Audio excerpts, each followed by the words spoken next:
es una noche especial y podéis preguntar a Enrique de Vicente, que yo le llamo maestro siempre, porque para mí lo es. Y las personas estarán más de acuerdo, menos de acuerdo.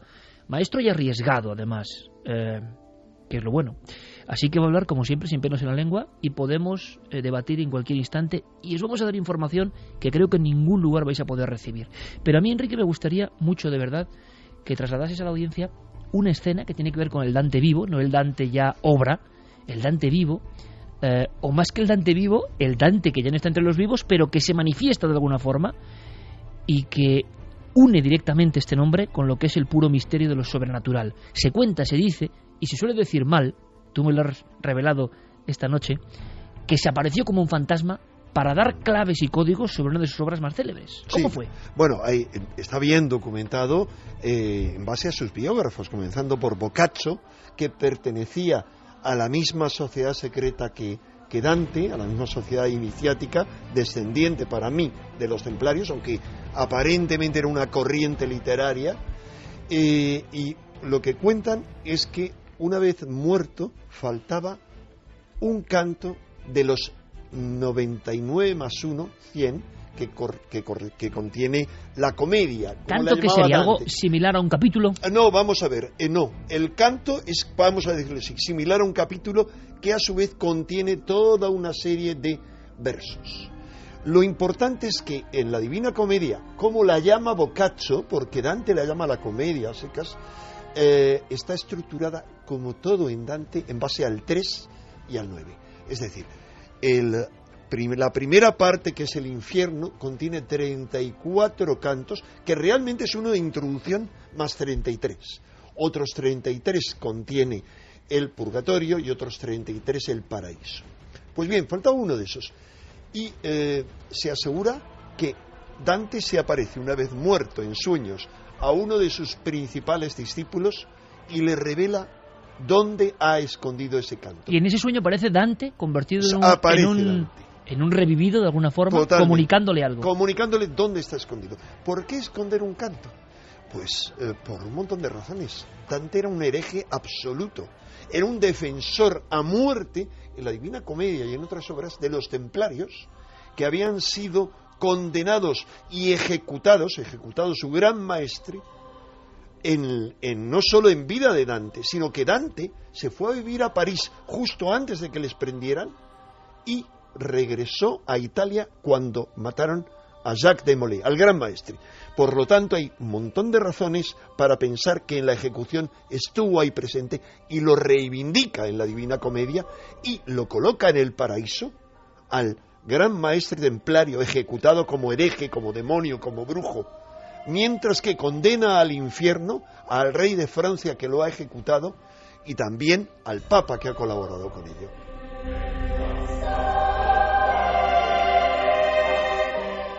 Ahora hablaremos de Dante y de la Divina Comedia. Sí, ¿Pero qué pasó con ese sueño? La historia esta es que me he desviado. La historia es que había razones suficientes para esconderlo. Así que este gran discípulo de Dante se va a casa del hijo mayor y el hijo predilecto de Dante, que era la casa que correspondía a Dante. Se llama Giacomo, es decir, Santiago. Y en colaboración con él buscan en el lugar que le ha indicado Dante, en la pared, y ahí hay un nicho totalmente oculto donde encuentran ese cántico. Muchas personas que nos oyen, y en todo el mundo, quieren saber, antes de no meterse en la novela, sino en los misterios de Dante, por qué habrá elegido Florencia Dante esta historia, Inferno, porque ese nombre, ¿se puede contar en titulares? Sí. ¿Quién es Dante? Inferno es muy simple.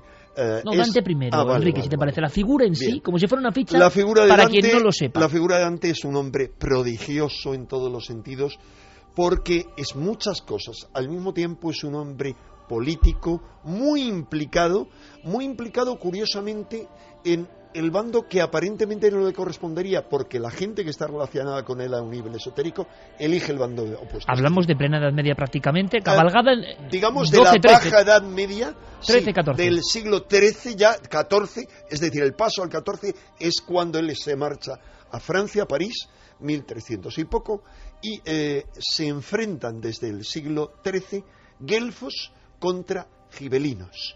Los guelfos son los que para simplificarlo, familias italianas que apoyan al Papa, mientras que los gibelinos son familias que apoyan al emperador. No es un emperador cualquiera, es un gran emperador, Federico II de Hohenstaufen, considerado por el Papa y por otra serie de individuos como el Anticristo, porque es un hombre iniciado, es un hombre que lo consideran casi convertido al Islam, que tiene un harem, que tiene también una corte de alquimistas y que tiene la primera gran corte de poetas que paren todo un estilo literario del que es continuador Dante. Y Dante está en este grupo, digamos. No, Dante curiosamente está en el bando del Papa, que son los guelfos, pero dentro de la corriente más próxima a los gibelinos, que son los guelfos blancos. ¿Por qué?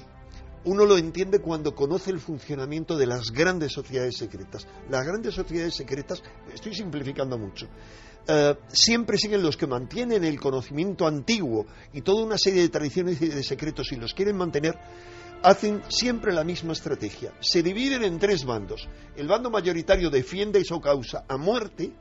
Hay otro bando que emigra cuando son perseguidos, como le ocurre a Dante, que tiene que abandonar Florencia, etcétera, y hay una tercera parte que se mezclan con el enemigo, digamos, simulando ser del enemigo para que sobreviva su conocimiento y su causa.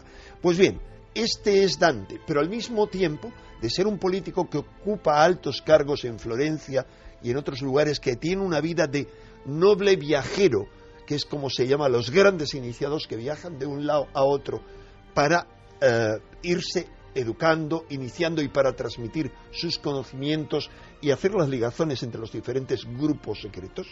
Además de eso, es el gran padre de la literatura italiana. ¿Por qué? Porque mientras que hasta ese momento todas las obras se escriben en latín, que solo muy pocos conocen, él, de repente, su Divina Comedia, como otras obras, la escribe en el italiano de la época, que no es exactamente el nuestro. Es un cambio fundamental en la historia. Fundamental, de tal forma que cualquiera lo puede leer. Pero es algo más.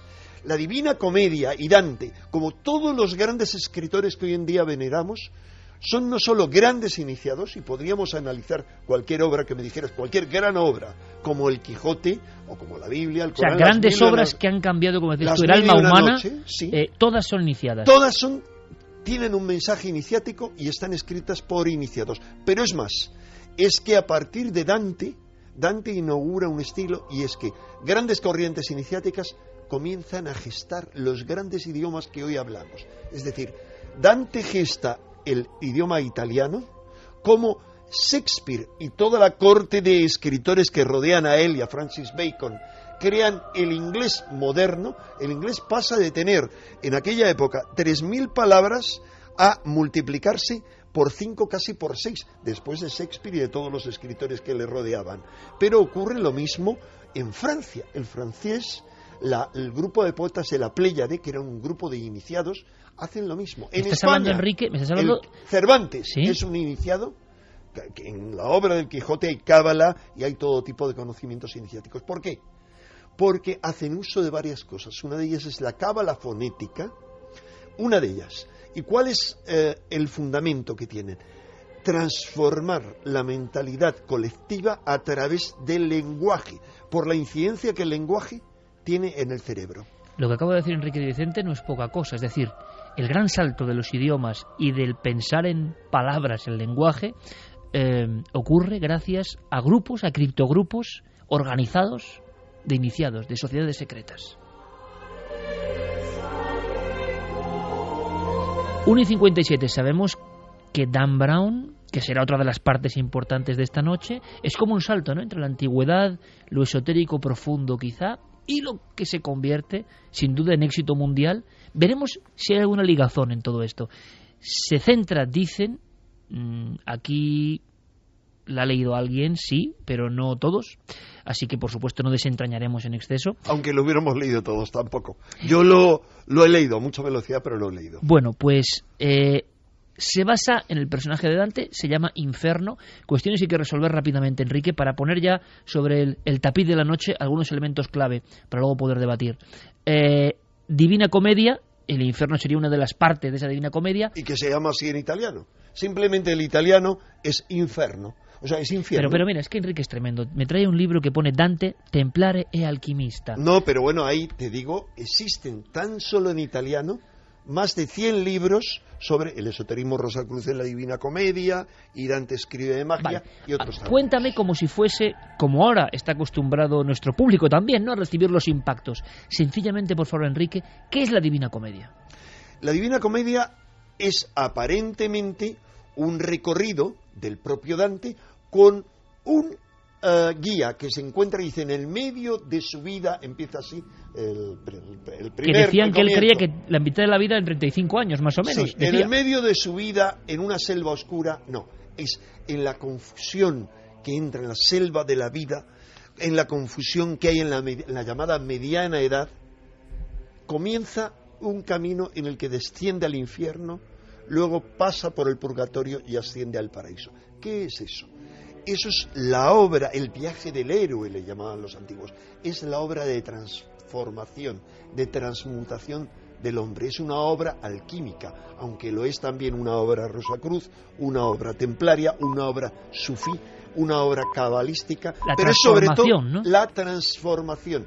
Y está claro por miles de cosas que aparecen en la Divina Comedia y en otras obras. Es más, Dante deja muy claro que en la Divina Comedia, como en todas sus obras, hay un sentido oculto debajo de las palabras. Si me permites, sí. hay algo en el infierno, el capítulo 9, versículo 63, y tiene mucha importancia, 6 y 3, 9 y 9. Dice: «Oh vosotros que tenéis la mente sana, admirad la doctrina que se esconde bajo el velo de estos versos enigmáticos». Pero luego en el Convivio, que es otra obra de Dante, capítulo 2, versículo 1, es decir, el 3, dice de nuevo: «Los escritos pueden ser entendidos sobre todo en 4 sentidos». Habla de 3 sentidos y dice: el cuarto sentido se llama anagógico, es decir, suprasensorial, el que está más allá de los sentidos, y es aquel que se tiene cuando se explica desde el punto de vista espiritual un escrito, el cual, por las cosas significadas, representa cosas sublimes de la gloria eterna. Él siempre, hay 4 niveles de lectura. Eso es lo que expresa. Entonces, ¿qué es la Divina Comedia? Es la obra de transformación, de transmutación. Los grandes genios actuales de la psicología profunda, los junguianos y otros, también la psicosíntesis, reconocen que es una obra de transformación, la obra a la que todos los individuos deberíamos pasar para transformar nuestra sombra en luz.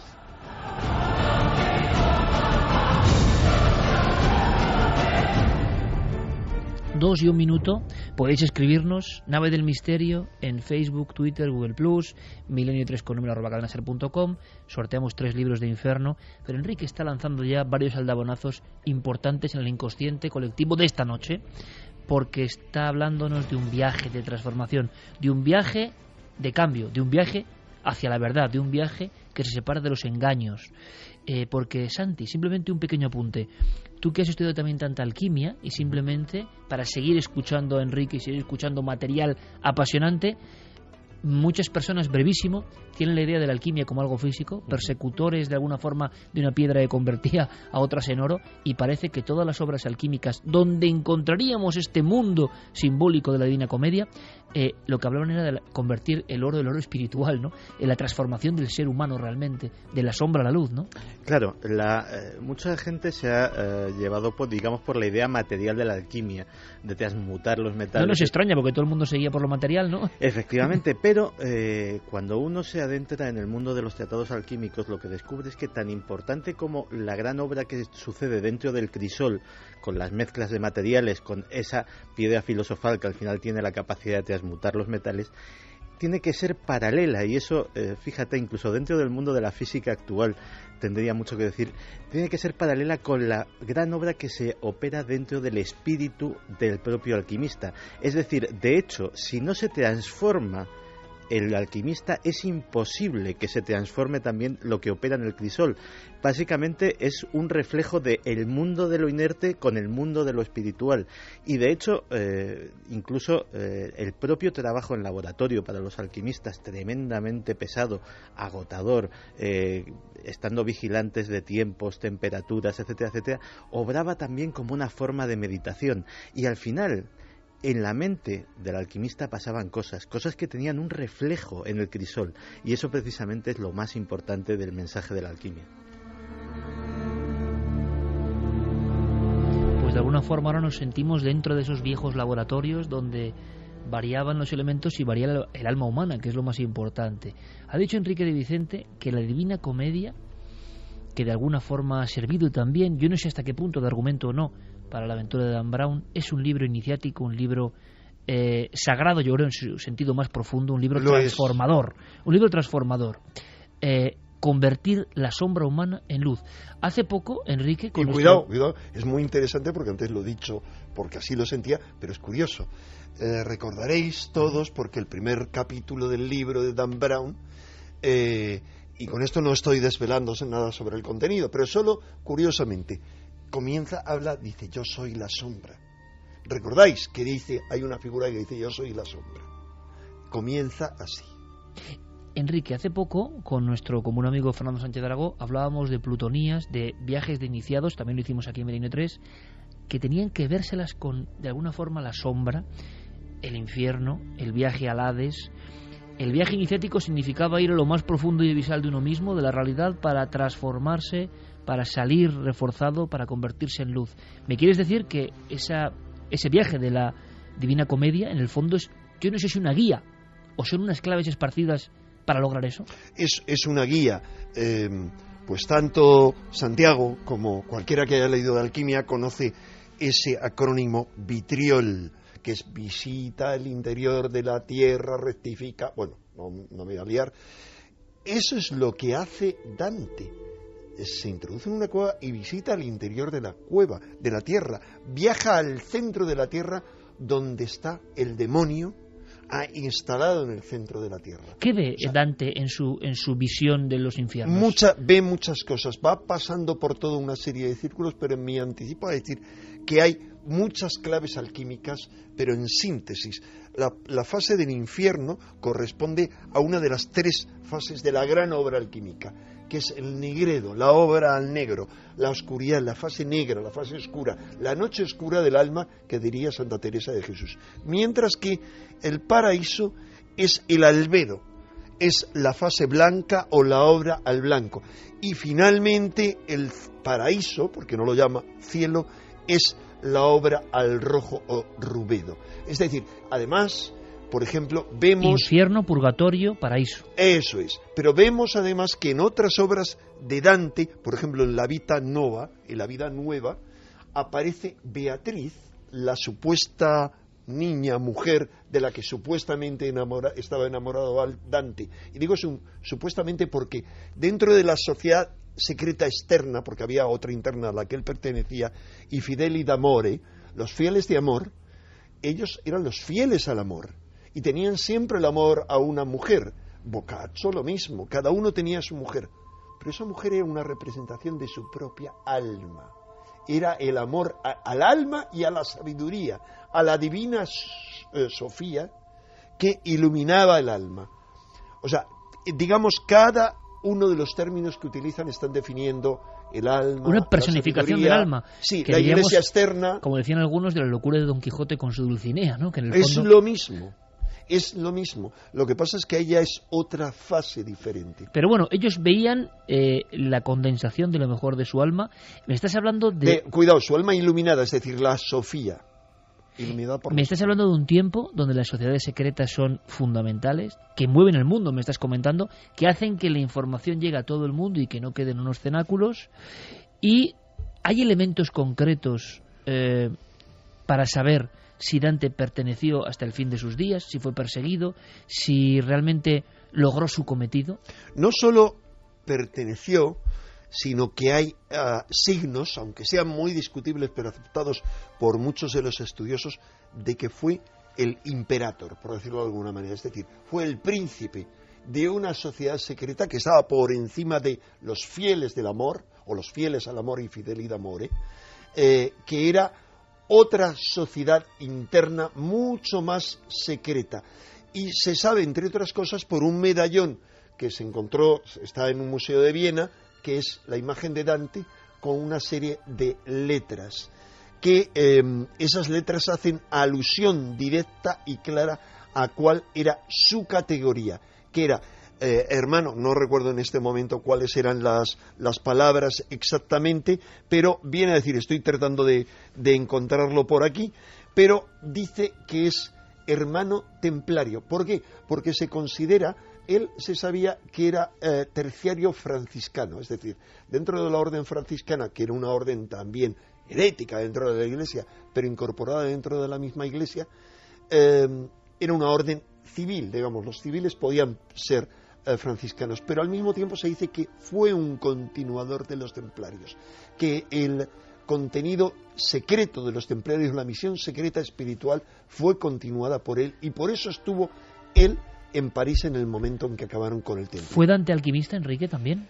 No hay razones para suponer ninguna, para suponer que es alquimista en el sentido externo, es decir, de que tenía un laboratorio, etcétera, pero sí conocía el lenguaje hermético y lo maneja constantemente en sus obras. Por ejemplo, estaba diciendo antes que en la Vida Nueva esta Beatriz aparece con dos colores, que son el rojo y el blanco, que no son solo dos de los tres colores alquímicos esenciales, iniciales, hay un cuarto, sino que además eran los grandes colores templarios. Eran la cruz roja sobre fondo blanco. Eso se repite constantemente. Pero en esa medalla lo que se dice es que él es caballero K2, que es príncipe. Es el príncipe de los K2, de los sacerdotes. Es decir, tenía una altísima categoría. Se sabe que alguien con quien él tuvo mucha relación y que fue otro poeta muy importante le precedió en ese cargo. Y se sabe quién le sucedió. 2:10.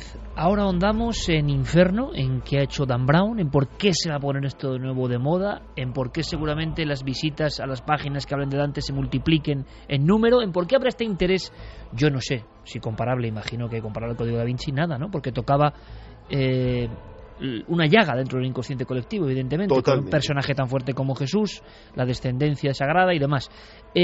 Pero todas esas sociedades secretas tan poderosas, Enrique, tan influyentes, que en vez de ser parafernalia, como parecen algunas hoy en día, y un poco máscara, realmente cambiaron el lenguaje, sus obras son evidentes.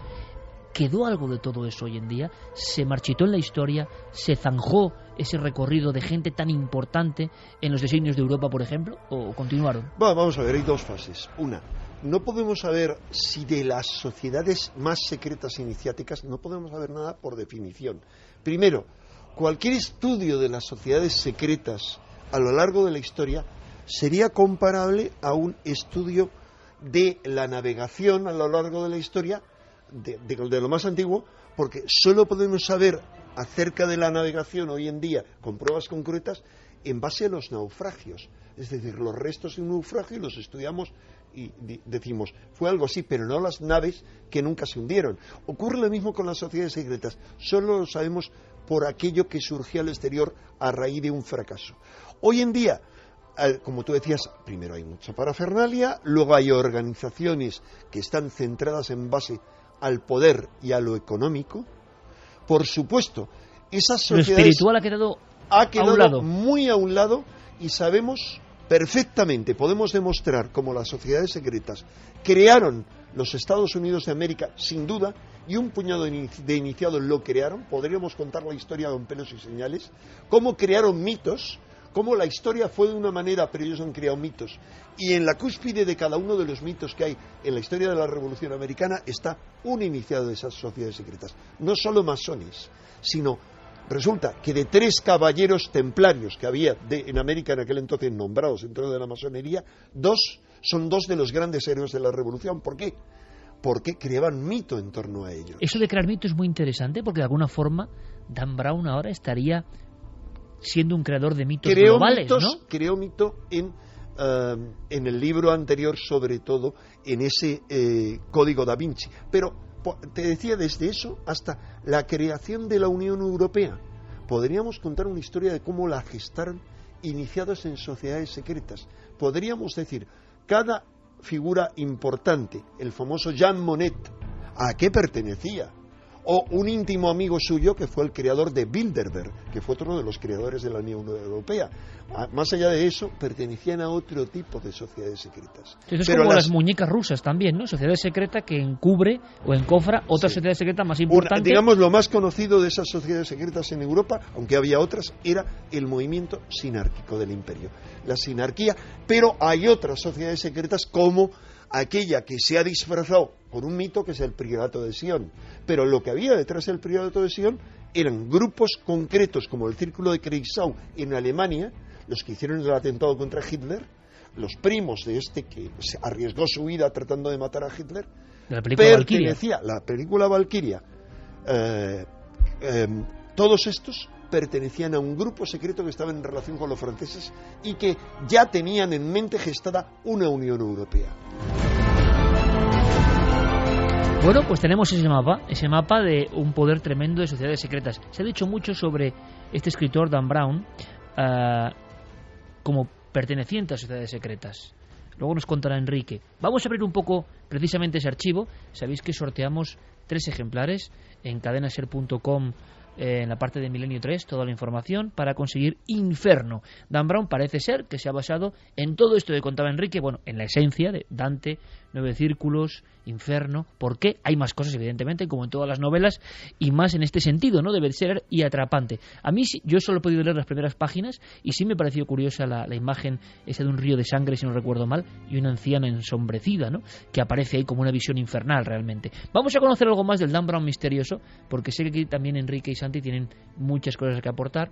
Javier, oye, ¿cómo se encontró Dan Brown? ¿Por qué en un momento de su vida supuestamente se topa con el misterio? La aventura es digna de ser contada, ¿no?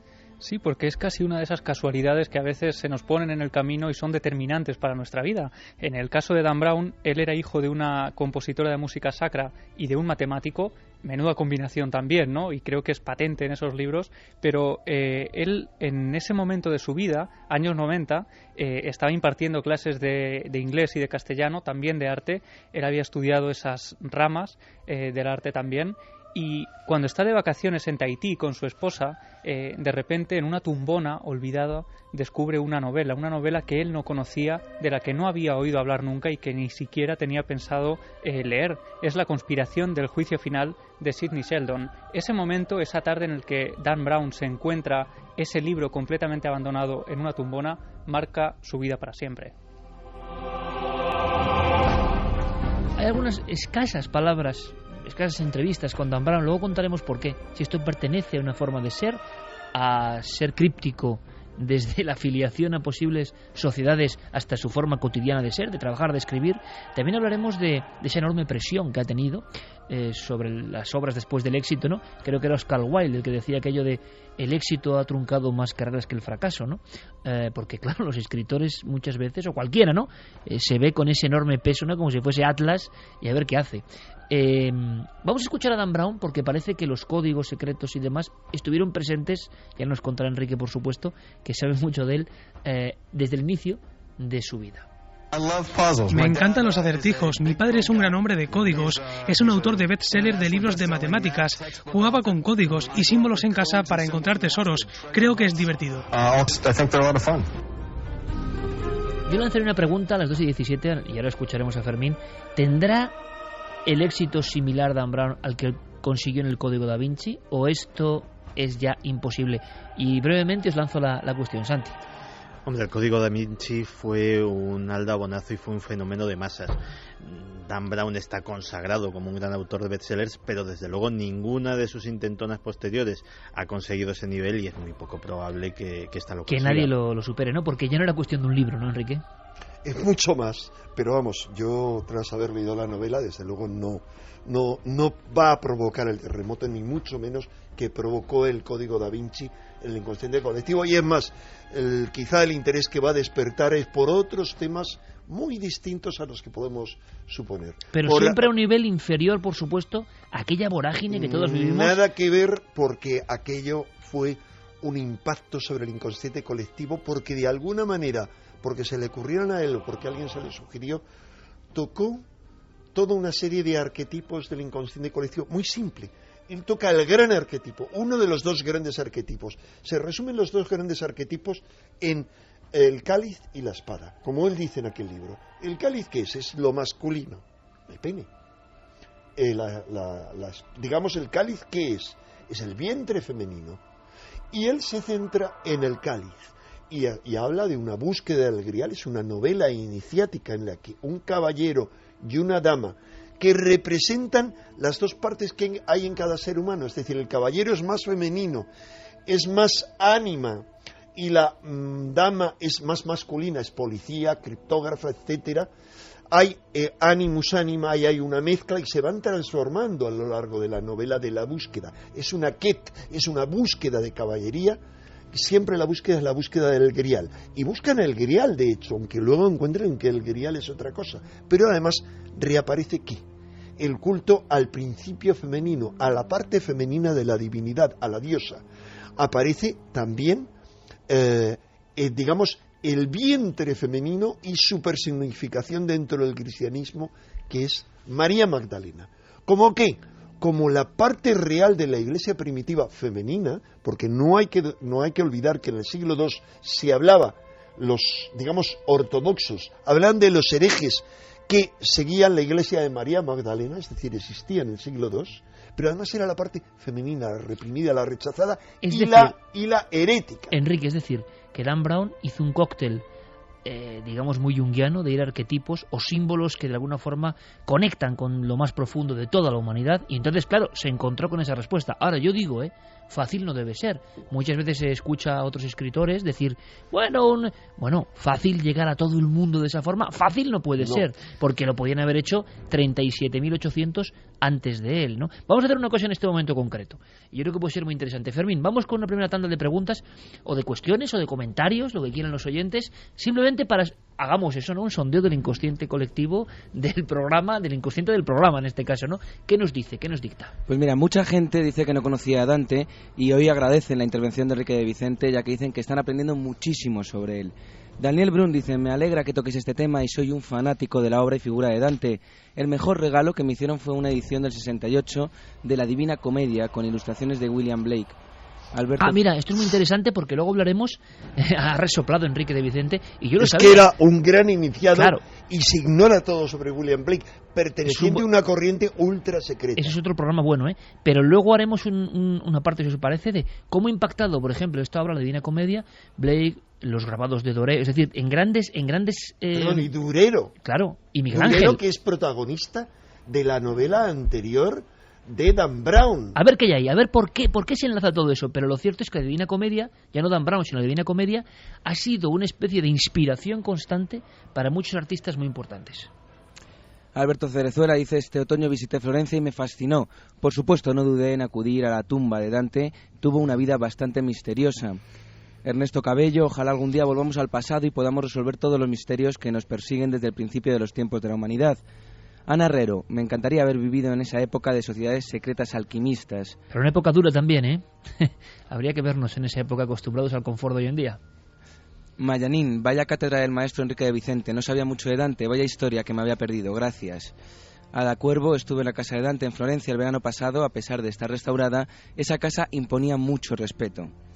Eduardo Ontiveros dice, la Divina Comedia es la mejor obra que se ha hecho, es un viaje espiritual desde el comienzo hasta el final. Lo dejamos ahí, Fermín, luego seguimos. Por cierto, que tú no sé si has ido a visitar al dios Neptuno o qué, pero tienes la voz tomada, Fui a visitar a Neptuno, pero además se hace frío y me he resfriado. Ya.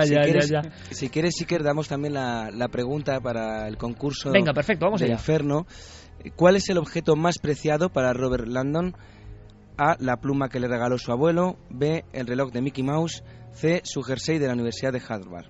Perfecto, queda muy claro. Milenio 3, cadenaser.com. Cadenaser.com, en Milenio 3. Perfecto. Ahí lo pueden ver. 3 libros de Inferno. 3 libros de Infermo, uno para cada ganador. Tienen hasta el viernes a las 12 de mediodía. Gracias, Fermín. Luego, sigue anotando mensajes, que de verdad gracias a todos, porque nosotros también estamos aprendiendo con el maestro Enrique a saber un poco más de Dante, y con Santi y con Javi vamos a aprender más cosas de otras materias perfectamente encajables, como el enigma de Dan Brown, ¿no? Que no es como Dante, pero bueno. Bueno, y Santiago, que tiene, esto es muy importante, el nombre del padre de la iglesia alquímica. Te iba a preguntar que Dante Santiago. le puso 3 nombres, todo es simbólico, 3 nombres muy concretos a 3 hijos, ¿no? Sí, les puso el nombre de los 3 apóstoles de los que él era un devoto y de los que hablaba constantemente. Y no son unos nombres cualquiera, son el nombre de Santiago, de Juan y de Pedro. ¿Qué importancia tienen estos 3 apóstoles? Toda. El momento cumbre de los evangelios antes de la gloriosa resurrección es el momento de la transfiguración. ¿Por qué? Porque la transfiguración es en el momento en el que Jesús logra y muestra públicamente la máxima realización de su obra alquímica, y aparece su cuerpo de gloria, su cuerpo de resurrección, como lo llaman los alquimistas, el cuerpo de luz transmutado, y aparece al lado de otros 2 inmortales, de Moisés y de Elías. ¿Y quiénes son los 3 únicos testigos que ha llevado a ese momento excepcional? A Juan, a Pedro y a Santiago. ¿Y qué ocurrirá dentro de la tradición con estos 3? Pedro será el padre de la iglesia exotérica con X, externa. Santiago será el padre de la iglesia alquímica. Por eso el segundo lugar de peregrinación dentro de la cristiandad es Santiago de Compostela. Y Juan no tendrá centro de peregrinación porque es el padre de la iglesia esotérica, de la corriente juanita, que es no de Juan el evangelista, sino también el bautista, que son las 2 caras de Jano, y también los 2 extremos, digamos, del año solar, y que permea todo. Está tanto en la obra de Dante, como los templarios veneraban a San Juan, los masones también, los cátaros también, toda corriente secreta.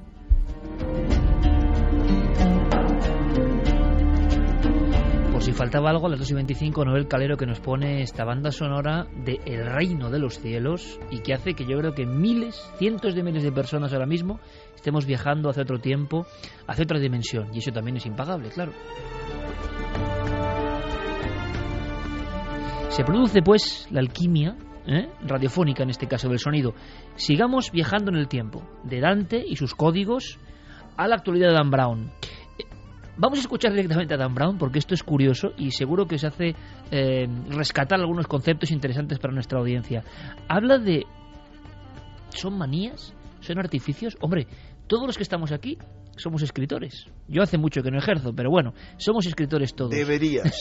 Somos escritores. ¿Tendremos nuestras manías? Bueno, pues si nos juntamos aquí todos, y Carmen, que ahora está con Alma tranquilamente escuchándonos, bueno, pues seguro que todos tendríamos anécdotas. La manía del escritor para un programa, desde luego, porque refleja mucho. Pero escuchad esto, a ver qué os parece. Siempre he creído que colgarse boca abajo es una buena forma de oxigenar el cerebro y también de ver el mundo de una nueva forma. A mí me funciona, sea extraño o no. Santiago Camacho, ¿tú te has colgado boca abajo para hacer tus libros? No, para hacer mis libros no me he colgado alguna vez boca abajo, y es efectivamente un ejercicio bastante... ¿Tienes alguna manía inconfesable cuando tú escribes? Porque los que estamos metidos en esto... Hombre, pues las inconfesables no las pienso confesar aquí. Bueno, pues yo te lo pido como amigo. Pero... Como no nos oye nadie. Pero las confesables, por ejemplo, es... cuando todos somos escritores y todos hemos tenido bloqueos. Los bloqueos yo me los suelo quitar básicamente con larguísimas sesiones de tocar la guitarra, que quizás que no es algo que te evade completamente. Y luego sí que tengo una manía que también creo que es muy común. Evidentemente primero escribes un texto, yo no suelo retocarlo por lo menos hasta una semana después, o sea, no suelo releerlo hasta una semana después. Ah, interesante. Sí, porque digamos que es lo que tardo en desapegarme de él. En dejar de ser el que eres en ese momento y ser otro. Es muy curioso, ¿no? Y es entonces ya cuando hago las correcciones y cuando ya estructuro la versión definitiva. Enrique, brevemente, por favor. No tengo. ¿No tienes? No tengo, no que yo yo la haya reconocido, porque realmente no me tomó el tiempo como para ser escritor. He hecho obras de ensayo y digo, tendría que tomarme mucha tranquilidad. Oye, el ensayo y de no Enrique, me acabas de tirar toda la obra de un plomazo. No, perdona, toda la obra no, disculpa. Tú tienes una novela maravillosa que es Camposanto. Un poco iniciática y también, eso, y muy iniciática, El Bosco y Felipe II y El Escorial. Qué bien y me quieres, deberías Enrique, no, eso es falso. Cualquiera que la haya leído ahí reconocerá el espíritu de un Dostoyevsky, de un Tolstoy, realmente.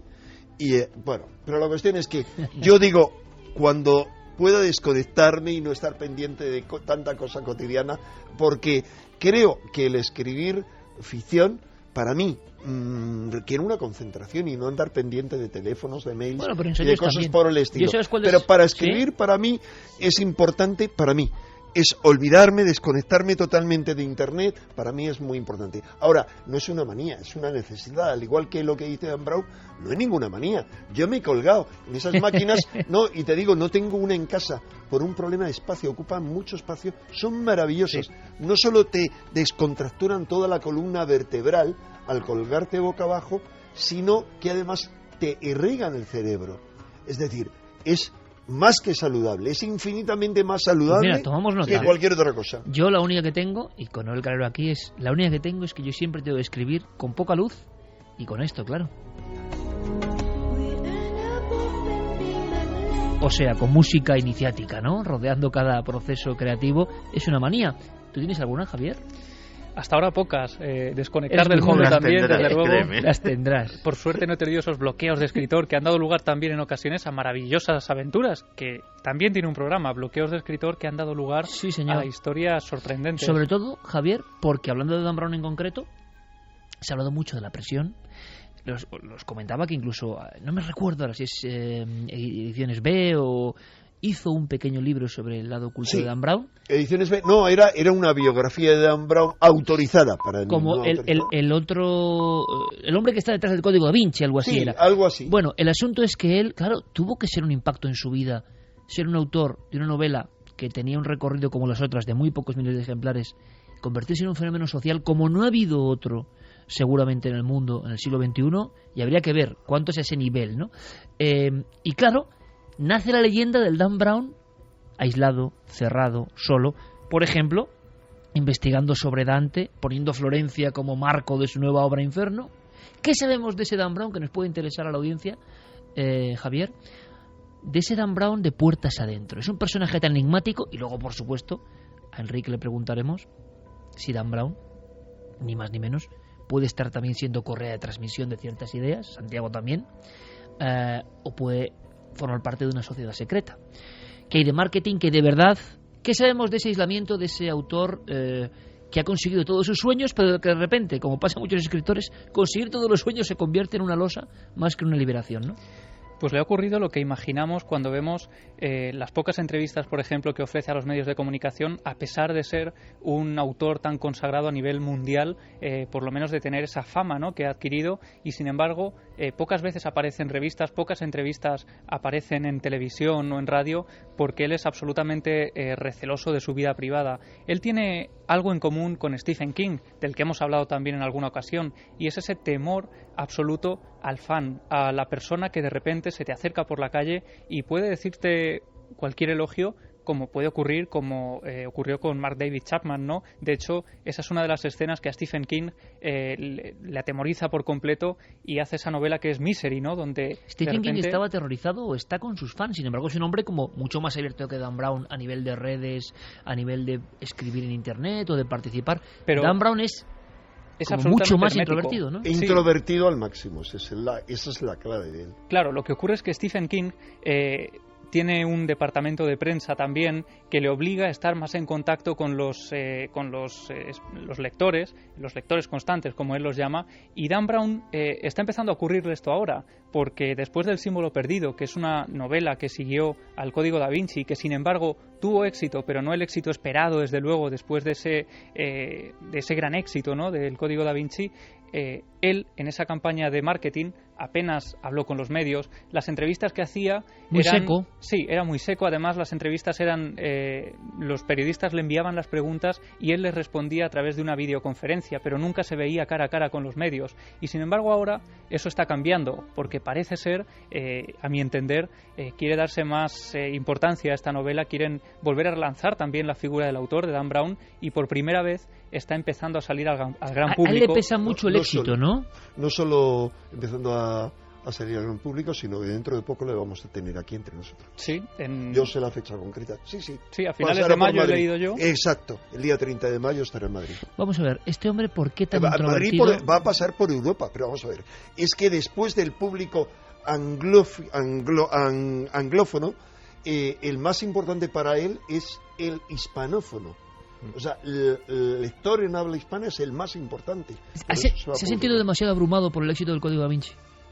Yo creo que sin duda, pero es normal. Cualquiera se hubiera sentido. O sea, yo he puesto en su pellejo con lo que se ha dicho de él y tal, seguramente o me habría deprimido o me habría dado un ataque de ansiedad, no sé qué, pero es porque fue un ataque feroz, tanto con justificación, con pequeños detalles que habrían perdonado a cualquiera que no hubiera tenido el éxito. Claro, pero el éxito que él, no se perdona. Perdona, 81 millones de ejemplares vendidos. 81 millones de ejemplares vendidos. La novela contemporánea más vendida de la historia. Claro, es que no hay, o sea, solo no hay comparación. En línea, solo después de grandes obras como la Biblia, es decir, uno de los 10 libros más vendidos del mundo. Claro, de la historia. Ahora estamos hablando de si ese hombre qué influencia ha tenido en los tiempos modernos. Pero perdón, aprovecharon toda una serie de elementos, no muchos, 4 escritores concretos en los que se mezclaba la envidia y el odio hacia él, hicieron una campaña a muerte contra él. Uno de ellos fue alguien que obviamente su fama era debida a su gran obra, Los versos satánicos, que es algo de lo más estúpido que he leído nunca. Es decir, toda la fama que tenía el señor Salman Rushdie, que fue uno de los que arremetió contra Dan Brown, se debían a que el imán Jomeini había hecho una fatua de muerte contra él. Habían ofrecido una recompensa a quien se cargara a este individuo. Y este se permite decir que él hace mala literatura, que ni siquiera es literatura. Y así lo mismo otros menos conocidos. Muchos, en España también. Pero, a ver, dime a alguien, perdón, tú o cualquiera, alguien realmente de nombre fuera del Salman Rushdie que le haya atacado. Hombre, en España casi todos los escritores que preguntabas por Código Da Vinci hablaban con desprecio, ¿no? No, pero por desconocimiento. Mira, yo te digo que en un programa de grandes intelectuales en el que tuve el honor de ser invitado por nuestro amigo Fernández Sánchez Dragó, en su programa, ahí él invitó a dos de las 3 grandes figuras, porque faltaba otro, que son expertos en el campo que tocaba Dan Brown. Digamos, dos directores Enrique, de la Biblioteca Nacional. Pero expertos. 2 directores de la Biblioteca Nacional. Y me dieron la razón en lo que yo defendía. Él había tirado al cubo de la basura la novela y lo rescató en cuanto a que era una obra con valores excepcionales. Pero el común de los escritores que se consideran del ámbito literario, vamos a decirlo así, no sé cómo del mundillo. Más esto, del mundillo. Pues despreciaban, ¿no? Realmente, perdona.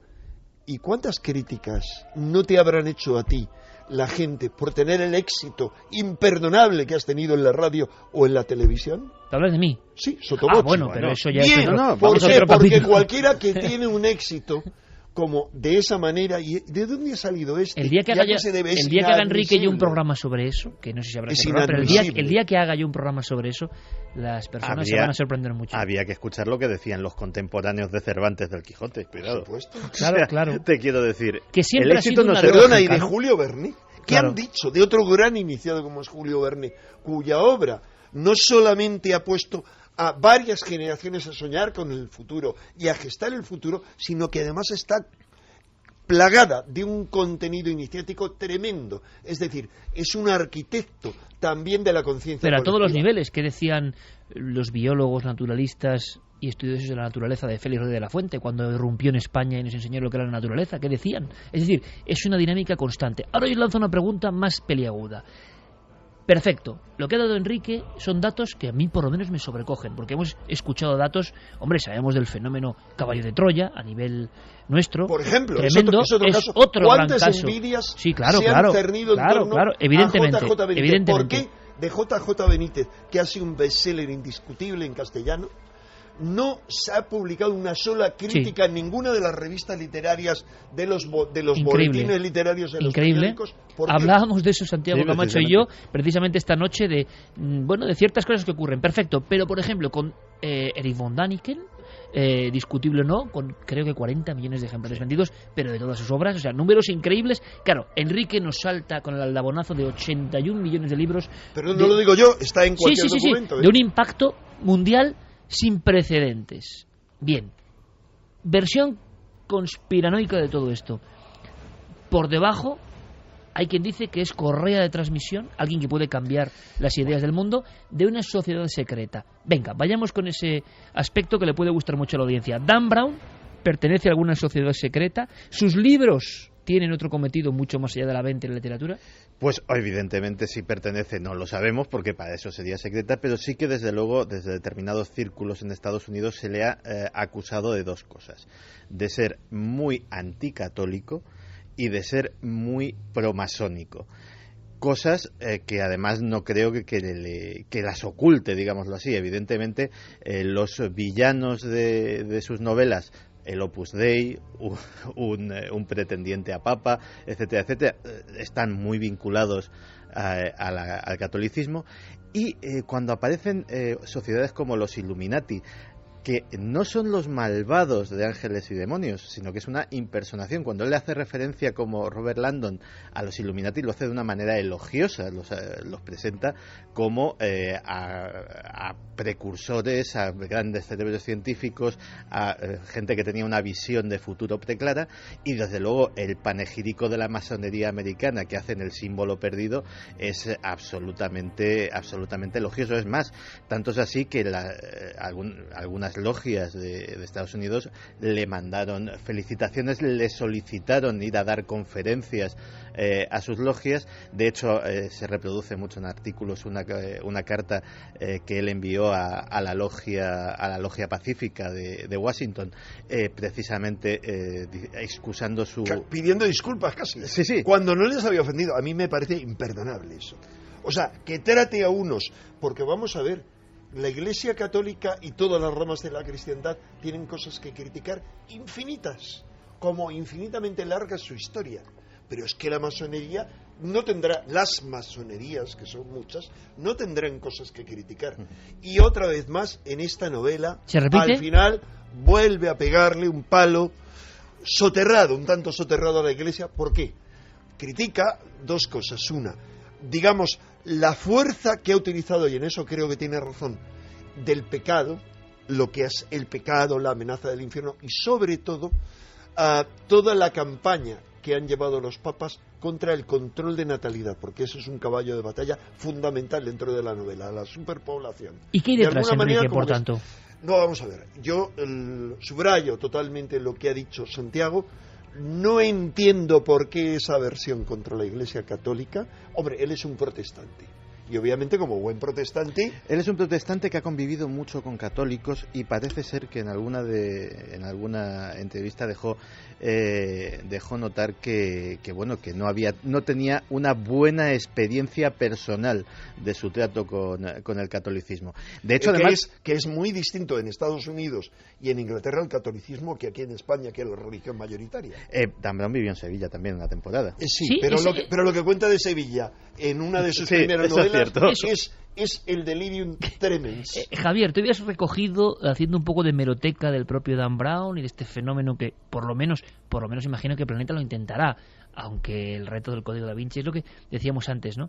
Dice, ha vendido 81 millones de ejemplares, ¿qué quieres vender en el siguiente? O sea, es que vendes 3 y vas a decir qué fracaso, ¿no? Vender 3 es impresionante, o vender 10, no lo sé, pero la última barrera. Y luego ahora comentaremos una cosa de Sevilla y de una logia que algunos acusan, Gran Logia del Pacífico, ahora me cuentas, pero estos libros tienen un impacto enorme. Hace muy poco una persona me decía que le había impactado muchísimo Caballo de Troya en este caso, que había modificado su visión de la religión siendo una persona muy religiosa. Yo me quedé pensativo diciendo, uff, qué fuerza, ¿no? O sea, alguien que lee un libro y varía su forma de ser. Y con el Código da Vinci, en la época del rebrote del Código da Vinci, que fue ese año posterior a lo que parecía una novela normal, editada por otra editorial, Umbriel, si no recuerdo mal, y que de repente empieza eso a generar un fenómeno de la nada, que es un misterio también. Yo me acuerdo de una persona, además, que con casi conexión familiar, que me decía, pero muy hundido, que le había provocado una enorme tristeza enterarse de cosas que él no conocía y que le había resquebrajado un poco su fe. Tú dices, hombre, pues o la fe no era muy firme, o si lo era, ¿qué poder tiene este libro, no? ¿Qué decía Dan Brown de Sevilla, que fue tan polémico hace unos años? Bueno, él en el libro La fortaleza digital, el escenario era Sevilla, ¿no? Y dibujaba... ¿Dónde había estado realmente? Sí, él había estado allí y dibujaba una Sevilla como muy sucia, llena de delincuencia, de prostitución, de tráfico de drogas.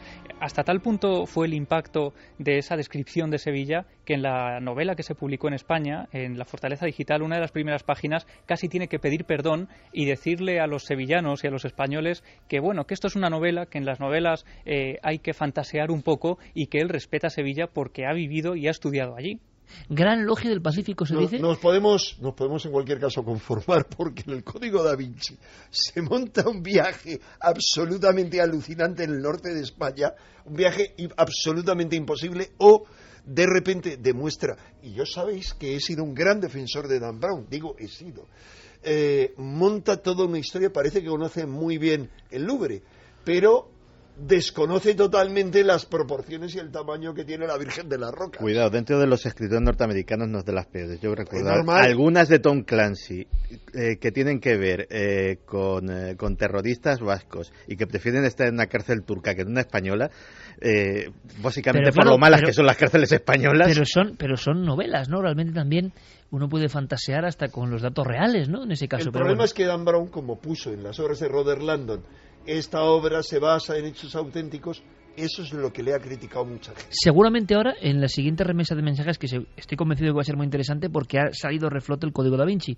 ¿Gran Logia del Pacífico? Sí, algunos de estos conspiranoicos, muy amigos de Santi Camacho, hablan de que Dan Brown efectivamente podría pertenecer a esa Gran Logia del Pacífico por varias razones. Una de ellas es que esta Gran Logia está muy cerca de Massachusetts. Dan Brown estudió allí. A 500 metros de donde estudiaba. Claro, y esta logia en ocasiones dicen que recluta a estudiantes de esa universidad. Otra de las razones pero que tampoco son datos muy firmes, ¿sabéis ¿no? de que es del rito escocés antiguo y aceptado, sí, ¿no? Es que es el rito, es lo normal que sea, es el rito implantado en América. Estamos hablando de que en Estados Unidos hay 2 millones de masones, es decir, que los padres de la patria norteamericana son masones reconocidos y proclamados, es decir, no es lo mismo ser masón en Estados Unidos que serlo en cualquier otro Parece sitio. Muy difícil pensar en una maniobra por parte de cierta masonería, porque nadie, y lo sabemos aquí los presentes, puede augurar un éxito literario. Por fortuna el éxito literario no se ve ni de publicidades, ni de estudios de marketing, ni de casi nada.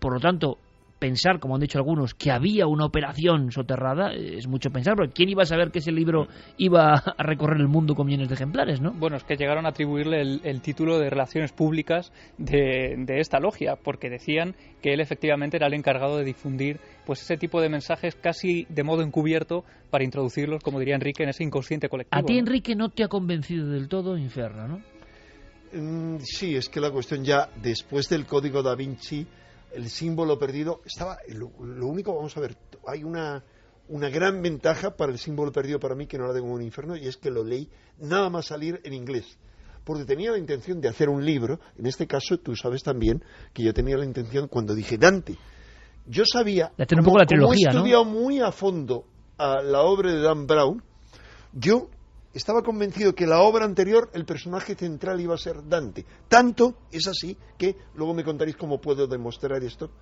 yo tengo un seudónimo en Twitter que no he utilizado, y está único, universal.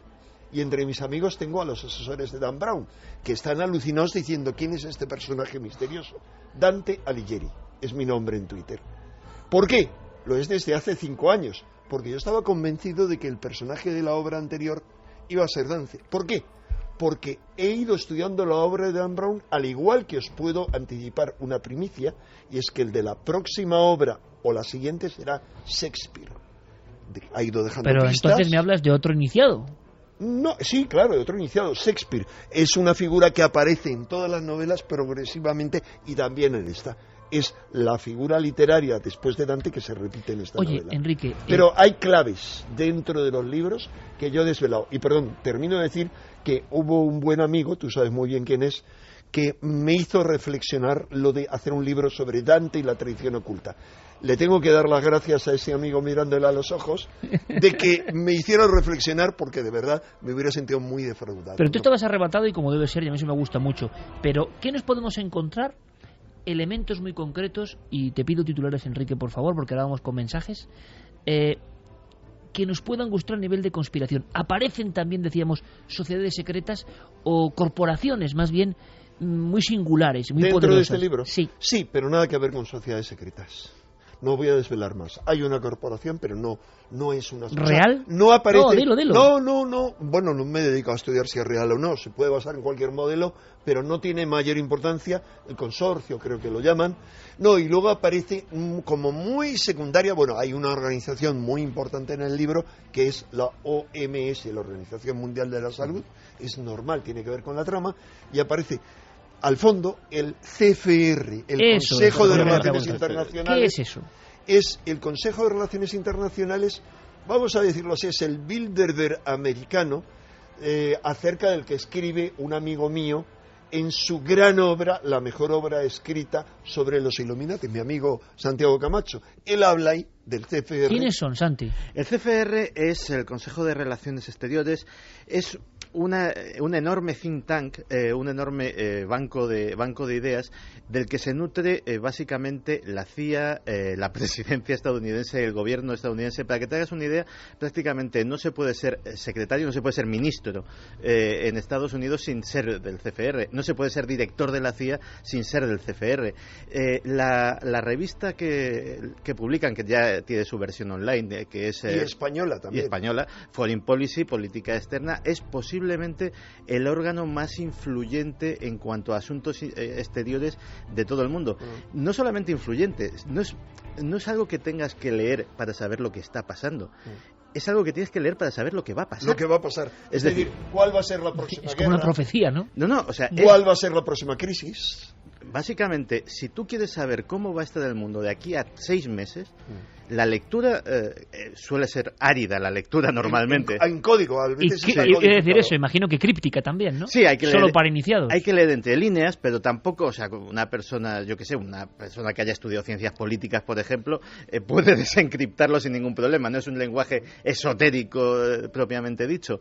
Y desde luego, grandes cosas como desde guerras de los Estados Unidos, crisis económicas, la gran crisis y la caída de Lehman Brothers de 2008, todo eso estaba vaticinado meses antes, o sugerido, mejor dicho, que iba a suceder por parte de esta publicación, que es de un órgano que tiene muchísimo más poder del que la gente se imagina, porque intentan tener un perfil muy bajo, intentan llamar muy poco la atención. No es como el grupo Bilderberg, que monta estas tremendas reuniones y llega a tener manifestaciones en la puerta y todo esto. No, más el CFR discreto. funciona muy discreto, tiene muchos miembros, tiene muchos más miembros, ahora mismo están en 600 y pico o algo así, me parece, y se puede decir que esas personas son las que manejan la política CFR. Sí. Bueno, pues será otro de los elementos que seguro se pone de moda, no sé hasta qué nivel, a partir de los próximos días. Lo toca poco. Pero seguro que las personas quieren buscar. Vamos a hacer una cosa. Hemos consultado a Javier Sierra, que al contrario que Dan Brown, él se recorre todos los lugares y acude a todos los sitios. Más quisiera realmente Dan Brown que hacer lo que hace Javier. Peleando cada libro, ¿eh? Bueno, pues él nos ha hablado de Misterio. Es el primer documento sobre Javier Sierra hablando de Misterio de Dan Brown, de alguna forma, que nos puede interesar, nos puede dar claves, y ahora enseguida, con todos vuestros mensajes, continuamos. Es evidente que Dan Brown ha sido durante muchos años lector y seguidor de muchos de los grandes temas de misterio que son comunes a quienes escuchan este programa. Y eso se ve en obras casi desde el principio. En La conspiración, por ejemplo, mencionaba en varias ocasiones el caso Roswell, el famoso accidente de un platillo volante en Nuevo México en julio de 1947, y, oh sorpresa, también en Inferno, en esta última novela, vuelve a hacerse eco de ese incidente mencionándolo en las páginas finales casi de su novela.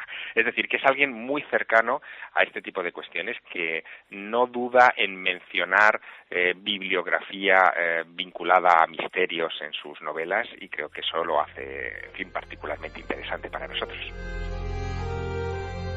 2:52, es un viaje a la historia, a la conspiración, a la literatura. Os invitamos esta noche a reflexionar con nosotros y escuchamos, por supuesto, Fermín, vuestras preguntas. JS Planas dice: me gustaría preguntarle a Enrique de Vicente si hay alguna relación entre Infierno de Dan Brown y el Club Dumas de Arturo Pérez Reverte. No, la síntesis es que no. También quien conoce muy bien la obra de a Pérez Reverte es Santiago Camacho. Lo que más que sea que conocer a Pérez Reverte personalmente, pero sí lo he leído en profundidad y no. Luis Eduardo González dice: Dante también había protagonizado su fenómeno extraño personal, al menos según refirió a su amigo Giovanni Boccaccio.